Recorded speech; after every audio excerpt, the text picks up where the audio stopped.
Deputy CM గారు deputy CM గారు question ఇంకా నేను చదవలేదు, మీరు లేట్ అవుతున్నదని క్వశ్చన్ చదవలేదు. నేను చదువుతాను.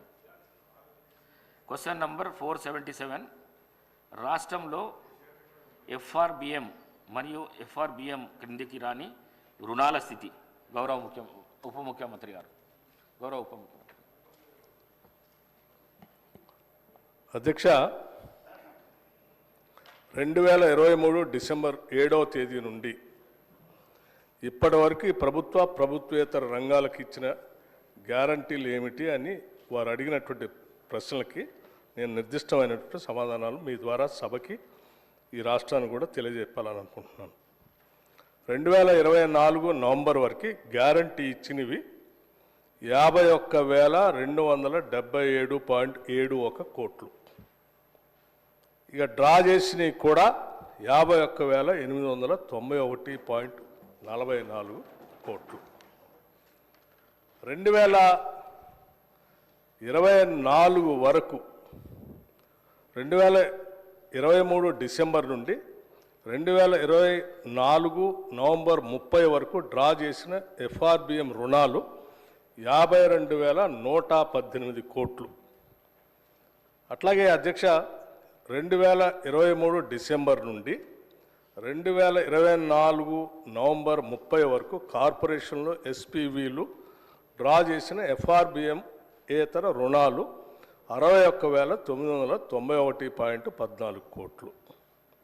2024 నవంబర్ 30 వరకు ఎఫ్ఆర్బిఎం ఏతర రుణాలు 51,277.71 కోట్లు. 2024 నవంబర్ 30 వరకు 10,099.70 కోట్లు. ఇవన్నీ పై విధంగా ఉన్నాయి అధ్యక్ష. ఇది సమగ్రమైనటువంటి సమాధానం వారిచ్చాం. గౌరవ సభ్యులు తన్నీరు హరీష్ రావు గారు. స్పీకర్ సార్, నేను 21 సంవత్సరాల నుంచి ఈ సభలో ఉన్నాను. మంత్రిగా పనిచేశాను, ప్రతిపక్షంలో కూడా సభ్యుడిగా పనిచేశాను. నా 21 సంవత్సరాల్లో క్వశ్చన్ మీరు చదివినప్పుడు మంత్రి గారు సీట్లో లేనటువంటి మొదటి సందర్భం ఈరోజు 21 సంవత్సరాల చరిత్రలో చూశాను. కొన్ని సందర్భాల్లో ఏదైనా ప్రత్యేకమైన కారణం వల్ల సభ్యుడు రాకపోతే మంత్రి గారికి ఏదైనా అర్జెంట్ ఉంటే ఇన్ఫార్మ్ చేస్తారు, క్వశ్చన్ పోస్ట్పోన్ చేసి తర్వాత తీసుకుంటారు. బట్ వెన్ స్పీకర్ కాల్స్ తప్పకుండా మినిస్టర్ గారు అక్కడ ఉన్న సందర్భం ఉంది. అయినా సభ గౌరవాన్ని హుందాతనాన్ని దృష్టిలో పెట్టుకొని నేను వదిలేస్తున్నాను. అధ్యక్ష, ఈరోజు గౌరవనీయులు బట్టి విక్రమార్క గారు, గౌరవనీయులు ఉప ముఖ్యమంత్రి బట్టి విక్రమార్క గారు నేను అడిగిన ప్రశ్నకు వారు సమాధానం ఇచ్చారు. రాష్ట్ర ప్రభుత్వం ఎఫ్ఆర్బిఎం కింద తీసుకున్న అప్పులు 51,277 కోట్లని చెప్పారు. అఫ్కోర్స్ ఈరోజు ఉదయం నేను రిజర్వ్ బ్యాంక్ ఆఫ్ ఇండియాది కూడా రిపోర్ట్ తీసుకున్న పొద్దున్నే నెట్లో. ఈరోజు కలిపితే ఇంకో 3,000 కోట్లు పెరిగింది. ఆల్రెడీ ఇంతకుముందే 2003వ తారీఖు 5వ తారీఖు తీసుకున్నారు. ఇవాళతో కలిపితే ఇంకో 1000 పెరిగింది. 55,277 కోట్లు ఎఫ్ఆర్బిఎం కింద తీసుకున్నారు. కార్పొరేషన్ గ్యారంటీల కింద 61,991 కోట్లు తీసుకున్నారు. 10,099 కోట్లు గ్యారంటీ లేకుండా తీసుకున్నారు. మొత్తంగా కాంగ్రెస్ పార్టీ ఏడాది పాలనలో చేసిన అప్పు ఎంత అంటే 1,27,208 కోట్లు. ఒక్క ఏడాదిలో వీళ్ళు చేసిన అప్పు 1,27,208 కోట్లు. 5 ఏళ్లకు మనం లెక్క కడితే ఎంత అవుతుందంటే అధ్యక్ష, 6,36,040 కోట్ల రూపాయలు 5 ఏళ్లలో కాంగ్రెస్ ప్రభుత్వం చేయబోయే అప్పుగా దీన్ని బట్టి మనకు స్పష్టంగా కనబడతా ఉంది. ఇకపోతే అధ్యక్ష, ఈ మధ్యకాలంలో కాంగ్రెస్ పార్టీ నాయకులు వైట్ పేపర్, కాంగ్రెస్ పార్టీ పెట్టిన వైట్ పేపర్ బుక్ కూడా తెచ్చాను అధ్యక్ష. ఇది వైట్ పేపర్. అదేవిధంగా బట్టి విక్రమార్క గారు ఈ సభలో పెట్టిన పేపర్. దీని ఆధారంగా నేను పోయినసారి బడ్జెట్ సమావేశాల్లో కూడా చాలా స్పష్టంగా చెప్పాను. మీరు గతంలో బీఆర్ఎస్ పార్టీ 10 ఏళ్ల కాలంలో 671 అని ఒకరంటారు, 7 లక్షల కోట్లని ఒకరంటారు, 711 అని నోటికి వచ్చినట్టు మాట్లాడుతున్నారు. I challenge in this house, ఒకరోజు స్పెషల్గా డిబేట్ పెడతారా పెట్టండి, లేదు ఆడిటర్లను పిలిచి పెడతారా, ఫైనాన్స్ డిపార్ట్మెంట్ పెట్టి పిలుస్తారా పిలవండి. ఐ వాంట్ టు ప్రూవ్ 10 ఏళ్ల బీఆర్ఎస్ కాలంలో జరిగిన మొత్తం అప్పు కేవలం 4,17,496 మాత్రమే. కానీ గోరంతలు కొండంతలు చేసి గోబల్స్ ప్రచారం చేసేటువంటి ప్రయత్నాన్ని ఈ సభ ద్వారా నేను తీవ్రంగా ఖండిస్తూ ఉన్నాను. గతంలో గౌరవనీయులు బట్టి విక్రమార్క గారు ఎన్నికల ముందు ఆదాయాన్ని సమకూర్చడంలో కాంగ్రెస్ పార్టీకి అపారమైనటువంటి అనుభవం ఉంది, హామీలన్నీ నెరవేర్చడం మాకు పెద్ద సమస్యే కాదు అని ఎన్నికల ముందు చెప్పారు. వీడియో కూడా ఉంది, కావాలంటే పంపిస్తాను. ఇప్పుడు అధికారంలోకి వచ్చిన తర్వాత ఏమైంది, ఏడాది అయింది, హామీలు ఎప్పుడు అమలు చేస్తారంటే అప్పుల పేరు చెప్పి తప్పించుకునేటువంటి ప్రయత్నం చేస్తున్నారు. ఒక అబద్ధాన్ని 100 సార్లు చెప్తే నిజమైతే అనే విధంగా గోబల్స్ ప్రచారం చేస్తూ ఉన్నారు. అందుకే ఈ శాసనసభ వేదికగా సభ్యులకు రాష్ట్ర ప్రజలకు కూడా ఈ 7 లక్షల కోట్ల అప్పు అని కాంగ్రెస్ పార్టీ చేస్తున్న ప్రచారం తప్పు అని ఈ సభ ద్వారా రాష్ట్ర ప్రజలకు నేను తెలియజేయదలుచుకున్నా. అధ్యక్ష ఆర్బీఐ కంటే గొప్ప వాళ్ళు అయితే ఉండరు అధ్యక్ష. ఇన్ఫ్యాక్ట్ అధ్యక్ష ఈ 4,17,496 కోట్లలో కూడా 10 ఏళ్ల బీఆర్ఎస్ పాలనలో 4-5 ప్రత్యేకమైన విషయాలు ఉన్నాయి. 2 వరుస కరోనా సంవత్సరాలు రావడం వల్ల కేంద్ర ప్రభుత్వం అప్పుడు మొత్తం దేశం యొక్క ఎకానమీ అతలాకుతలమైంది. మీరు రాష్ట్రాలు 1.75% అదనంగా అప్పులు తీసుకోండి, క్యాపిటల్ ఎక్స్పెండిచర్ చేయండి అని కేంద్ర ప్రభుత్వం చెప్పడం వల్ల మనము తీసుకున్నటువంటి అప్పులు కూడా ఉన్నాయి. ఇది కాకుండా ఉదయ్ స్కీమ్ ద్వారా, సార్ లెట్ మీ కంప్లీట్, ఆ తర్వాత అని చెప్పమనండి. Let me complete. Speaker sir, Harish Rao గారు సభలో చాలా సంవత్సరాల నుంచి ఉన్నా అని చెప్తా ఉన్నారు. వారికి అన్ని రూల్స్ తెలుసు, నిబంధనలు అన్నీ తెలుసు. క్వశ్చన్ అవర్లో క్వశ్చన్ అడుగుతారు, సమాధానం చెప్తాం. క్వశ్చన్ ఉంటుంది కానీ వారు షార్ట్ డిస్కషన్ లాగా ఉపన్యాసం చెప్పుకుంటూ పోతా ఉన్నారు. మరి వారికి అనుభవం లేకనా, కావాలని సభను తప్పుదోవ పట్టించడం కోసం చేసే ప్రయత్నమా? మీరు అడిగారు, ఈ అప్పుల పైన మీరు తప్పుదోవ పట్టిస్తూ ఉన్నారు, గోబల్స్ ప్రచారం చేస్తున్నారు, ఏదంటే సభలో చర్చ పెట్టండి. ఎస్, మేము రాగానే సభలో చర్చ ఉండాలనే వైట్ పేపర్ పెట్టా మీరు చేసిన తప్పులు అన్నింటినీ. మళ్ళీ కావాలని అడుగుతుంటే మాకేం అభ్యంతరం లేదండి. మేము అసలు పూర్తిగా ఈ సభకి రాష్ట్ర ప్రజలకి వాస్తవాలన్నీ తెలియాలనేటువంటి ఆలోచనలో స్పష్టంగా ట్రాన్స్పరెంట్గా ఉన్న గవర్నమెంట్ ఇది. ఏది దాచుకోవాలని ప్రయత్నం చేయాలి మీలాగా. సో మీరు వాళ్ళ చర్చ పెడదామన్నా ఫైన్, షార్ట్ డిస్కషన్కి వీఆర్ రెడీ. మీరు ఏదో ఏ ఫామ్లో ఇస్తారో ఇవ్వండి, గౌరవ సభాపతి గారికి ఇవ్వండి, వారి అనుమతితో వారు ఇస్తే, టైం ఇస్తే we are ready to debate sir. అంతేగాని ప్రశ్నలంతా వదిలిపెట్టి మొత్తం పాత కథలన్నీ చెప్పుకుంటూ వారి చరిత్ర అంతా చెప్పుకోవడానికి ప్రయత్నం చేస్తే అది వినటానికి మేము ఈ ప్రశ్న క్వశ్చన్ అవర్ ఇట్లా వేస్ట్ చేయొద్దు అధ్యక్ష. ఎవరు భుజాలు తడుముకుంటున్నారో స్పష్టంగా అర్థమైంది, ప్రజలైతే చూస్తున్నారు. అయితే అయితే అయితే గౌరవ డిప్యూటీ స్పీకర్ గారి యొక్క సవాల్ను నేను స్వీకరిస్తా ఉన్నా. ఆల్రెడీ బీఆర్ఎస్ పార్టీ తరఫున మేము ప్రివిలేజ్ మోషన్ ఇచ్చాం. Privilege motion on honourable deputy CM we have given sir. That privilege motion is pending. Sir సభ మళ్ళీ సభను కూడా మళ్ళీ తప్పుదో పట్టిస్తున్నారు అధ్యక్ష. మళ్ళీ తప్పుదో పట్టించిన అంటే లేస్తే సత్యదూరమైన మాటలు మాట్లాడటం తప్ప వాస్తవాలు మాట్లాడితే తల పగిలిపోతారు అని ఏమైనా శాపం ఉందని నా అనుమానం అధ్యక్ష. వీళ్ళకి అస్సలు వాస్తవాలు మాట్లాడరు అధ్యక్ష, అన్ని సత్యదూరాన్ని. ఏంది ప్రివిలేజ్ మోషన్? మీరు ఆ ప్రివిలేజ్ మోషన్ ఇచ్చేది అధ్యక్ష. వీళ్ళు ప్రివిలేజ్ మోషన్ ఇస్తారా సభా నిబంధనల గురించి, సభా నియమాల గురించి? దేనికి ప్రివిలేజ్ మోషన్ అధ్యక్ష? దేనికి? నిన్న చూపించాను నేను అధ్యక్ష. రూల్స్ బుక్ వాళ్ళ హయాంలో తయారు చేసింది. పాత రూల్స్ బుక్ అన్నిటిని కూడా మార్చేసి వాళ్ళకు అనుకూలంగా ఉండేటట్టుగా రూల్స్ బుక్ అంతా తయారు చేసుకొని సభలు పెట్టి ఆ రూల్స్ బుక్లో ఏం చూపించారు అధ్యక్ష? స్పష్టంగా ప్లకార్డ్స్ తీసుకొని రావద్దు, స్లోగన్స్ ఇవ్వద్దు, పొరపాట్లు అటు చేస్తే వాళ్ళ మీద చర్యలు తీసుకోవాలని చెప్పి అన్ని చాలా స్పష్టంగా రూల్స్ బుక్లో పెట్టి నిన్న మీరు చేసింది అధ్యక్ష. ఏం చేశారు మీరు? సభలో మీరు కానీ మీ నాయకుడు ఆనాడు ముఖ్యమంత్రిగా ఉన్నటువంటి కె చంద్రశేఖరరావు గారు సభలో చెప్పినటువంటి ఏ ఒక్క అంశాన్ని అమలు చేశారు అధ్యక్ష? సభ నిబంధనలు పూర్తిగా ఉల్లంఘించారు వాళ్ళు. హౌస్ ప్రివిలేజ్ మొత్తం పక్కదో పట్టించింది వాళ్ళు. ఒకటి కాదు, రెండు కాదు, 3 ఎకరాల భూమి బరాబర్ ఇస్తామని చెప్పారు దళితులు, గిరిజనులకు. ఇచ్చారా? ఈ సభలోనే కదా చెప్పింది వాళ్ళు, ఈ సభలోనే కదా అధ్యక్ష చెప్పింది. డబుల్ బెడ్రూమ్ ఇల్లు ఇస్తా అని చెప్పారు, ఇచ్చారా? అధ్యక్ష ఉద్యోగాలన్నీ పూర్తి చేస్తాం బరాబర్ అన్నారు, చేశారా? 2 భిన్నమైనటువంటి డైలాగ్స్ నేను వినిపించగలను అధ్యక్ష. బరాబర్ ఉద్యోగాలు ఇస్తాం అన్నది ఒకటి, ప్రభుత్వంలో ఏడున్నాయి ఉద్యోగాలు, ఏడ తీసుకొచ్చి ఇస్తామని అడిగింది ఇక్కడ నుంచే. సభ నిబంధనలు నియమాల గురించి ప్రివిలేజెస్ గురించి వారు మాట్లాడితే ఎట్లా అధ్యక్ష? వారు ఏమన్నారు? నేను ప్రివిలేజ్ ఇచ్చారట. ఎందుకు? సభ జరిగేటప్పుడట సభలో ఏంటి ప్రభుత్వానికి సంబంధించిన అంశాలన్నీ బయట మాట్లాడకూడదు కదా, మీరు ఎట్లా మాట్లాడతారు? ఏం అధ్యక్ష నేను మాట్లాడింది ఏంటి?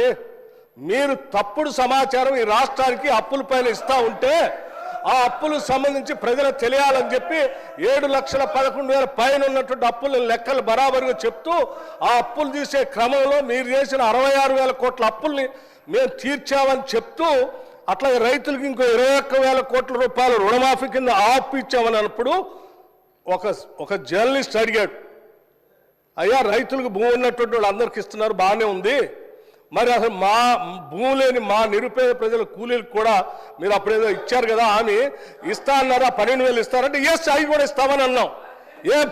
భూమి లేని నిరుపేద కూలీలకి 12,000 కూడా ఇస్తాము, అది ఒక జర్నలిస్ట్ అడిగిన దాని మీద ఇస్తామని చెప్పిన దాన్ని అది ప్రివిలేజ్ మోషన్.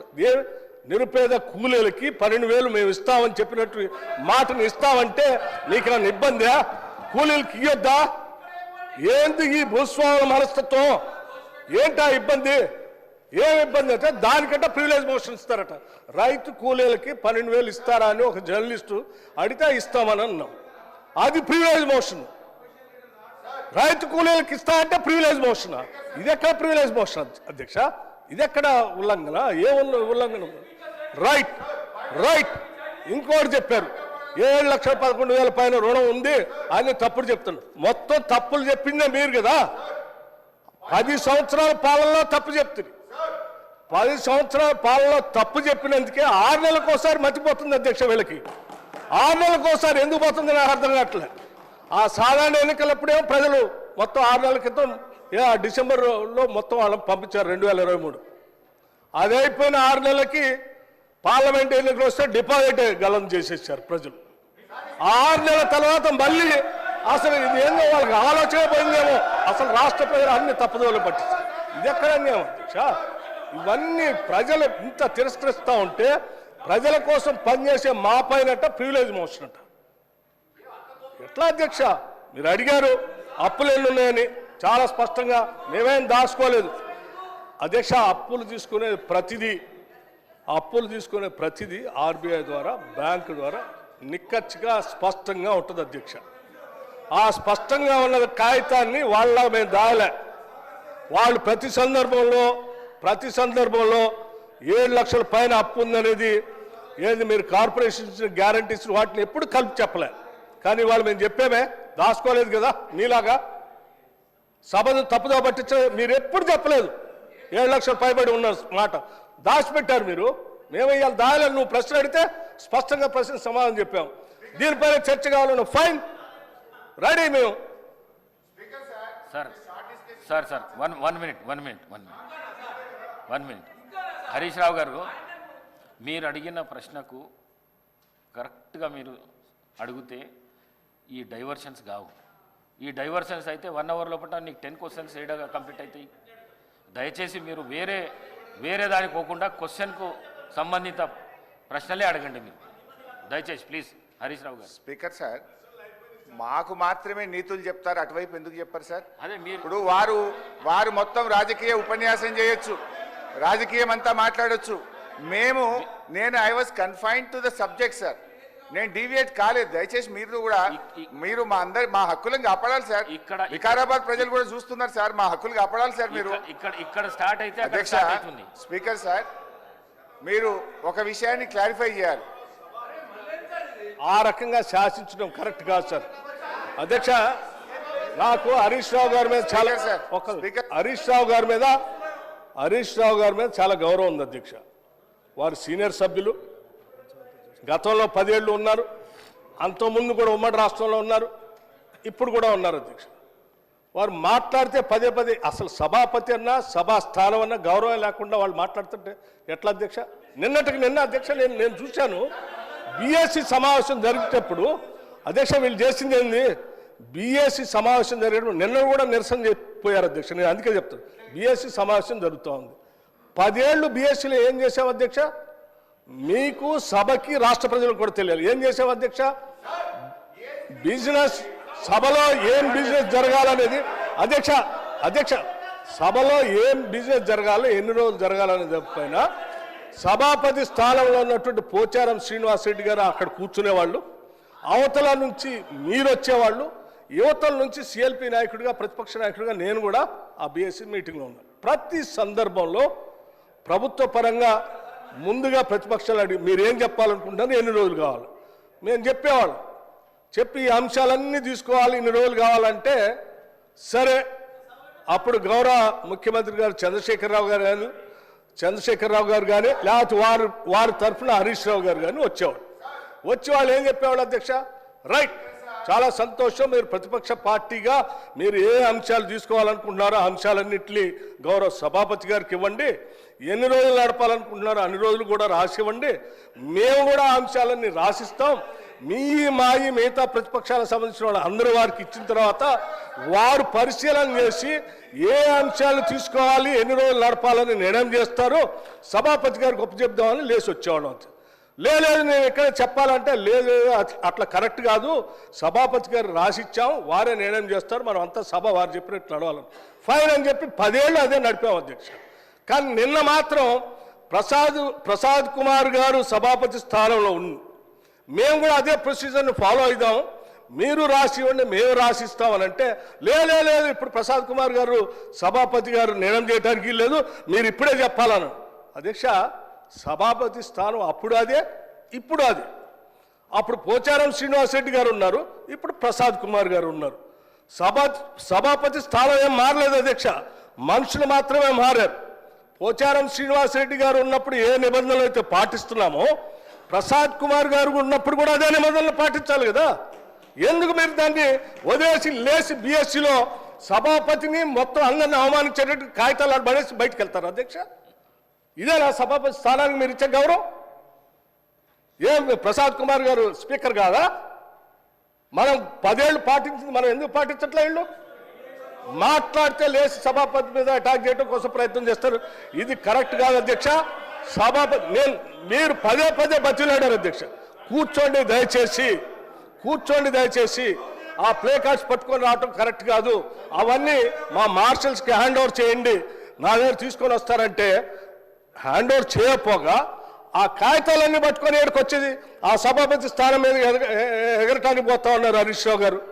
ఎక్కడ నియమం అధ్యక్ష ఇది కరెక్ట్ కాదు అధ్యక్ష. సభాపతి స్థానంలో ఉన్నటువంటి మిమ్మల్ని సభలో ఉన్నటువంటి వాళ్ళందరూ గౌరవించాల్సిందే, సభ నియమాల ప్రకారం నడుచుకోవాల్సిందే. మేము ఈ నిబంధనలకు అతీతంగా మేము రాచరిక వ్యవస్థలో మేము పోతాం, మేము శాసించినట్టే సభ నడవాలంటే కుదరదు అధ్యక్ష, అది కరెక్ట్ కాదు. దీనికి ఒక రూల్స్ బుక్ ఉంది, ఆ బుక్ ప్రకారం నడవాల్సింది.